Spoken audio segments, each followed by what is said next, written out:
Hello friends, I am Jerika, the owner and creator of Quench, and in today's video I am going to be partnering with OnlineLabels and their startup academy to show you guys steps that you need to take in order to create a soap business from your home.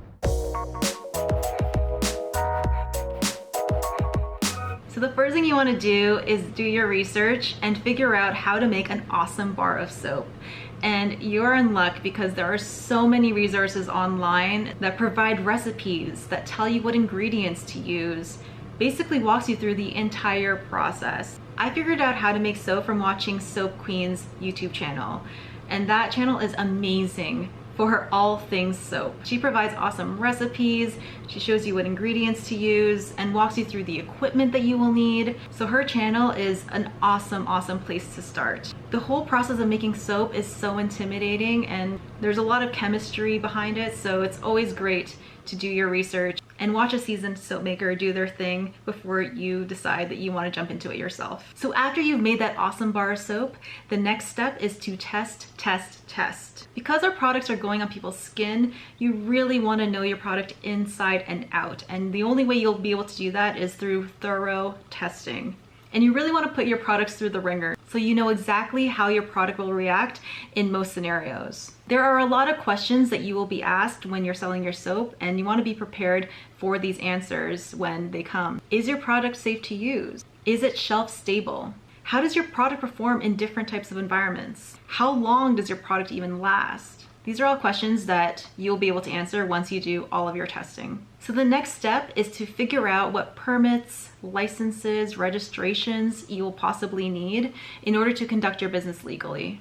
And this type of information can vary from state to state, country to country. I'm from Canada, so what I might have to do as a business owner to conduct business is probably different from a soaper in America wanting to conduct business. So it's always best to check and double check, maybe even go to the source itself by contacting your city or municipality to get the most accurate information on what you need as a business owner in order to do everything correct and legally.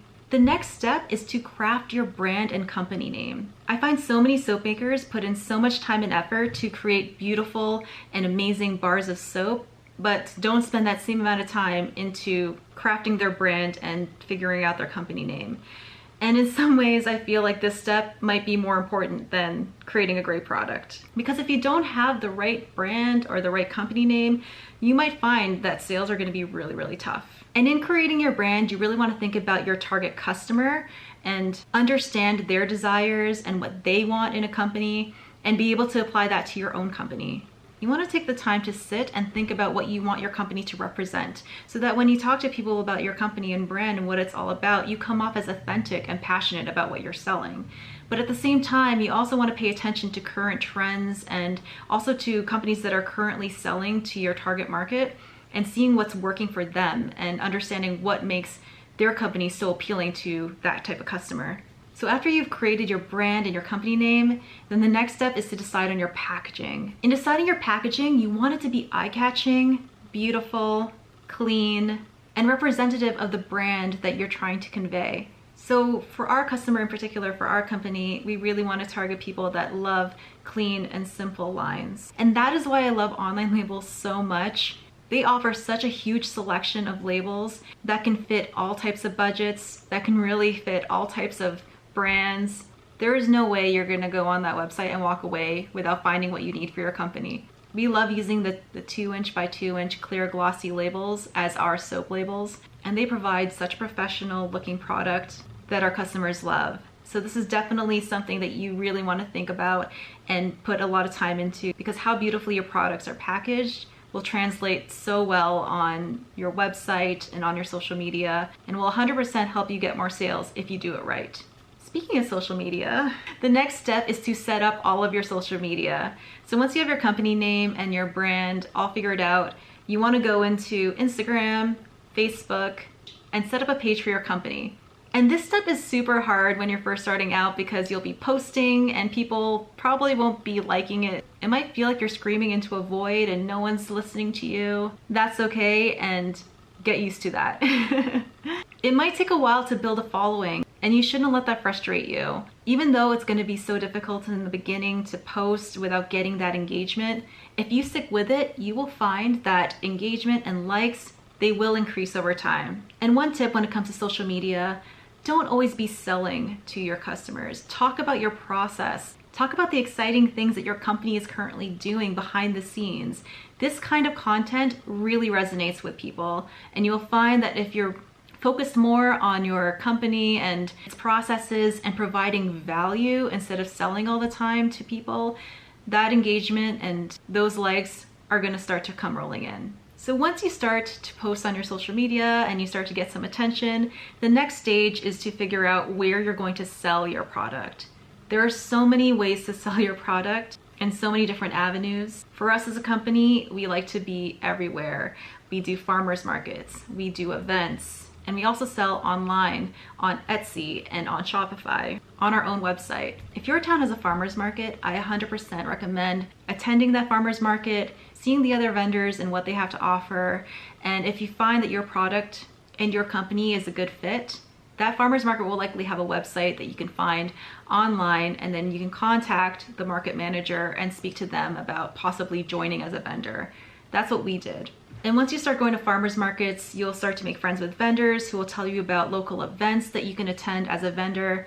And all of those events are going to be awesome for you as well. I find that once we started attending farmers markets and events, that's when our business really started to get going, because it really put our company out there and also made our company known to our town. And when you're well known in your community, that is an awesome place to start in getting sales, because people love shopping local and they love supporting local businesses. If you're finding it difficult to find places to sell your product online, Etsy is such a great place to start as well. The fees are so low. And aside from the listing fee, which is in Canadian, I think 40 cents for 3 months, they only collect fees if you sell the product. So unlike Shopify, where you have to pay a monthly fee to host a website, Etsy only collects if you've made a sale. I do suggest being on both because I find I get sales from both platforms. You definitely don't want to put all of your eggs in one basket in Etsy because they are constantly changing their algorithms. They're constantly changing their rules. So it's really hard to plan a business around an Etsy. Ultimately, you don't control anything on that platform. So it's always best to have your own website where you have the most control. So once you decide to sell online, now you're going to want to figure out shipping. When it comes to shipping, you have to choose your carrier and also figure out your shipping materials. For us, we use eShipper and Canada Post. Canada Post has an option for small businesses called SnapShip, and you can get a little bit of a discount if you create labels through SnapShip.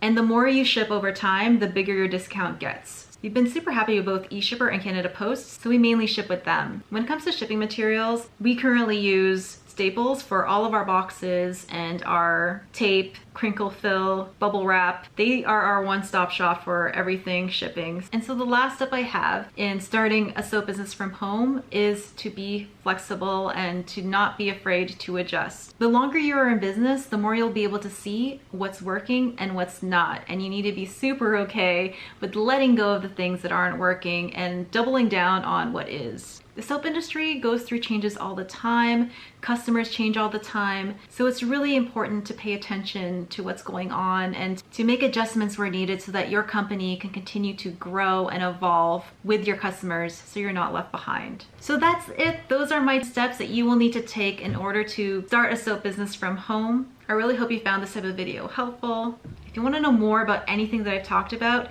you can head over to my channel. I'm Jerika Zimmerman on YouTube, and I talk all about the behind the scenes magic on how I run my soap business. So please check me out for more tips and tricks if you're curious to find out more. And don't forget to follow OnlineLabels so you can watch more videos on their Startup Academy and learn more about all these amazing handmade industries and how you can get started today. So thanks so much for watching this video. I really hope you enjoyed it. Remember to keep smiling, keep hustling, and keep growing. Bye guys.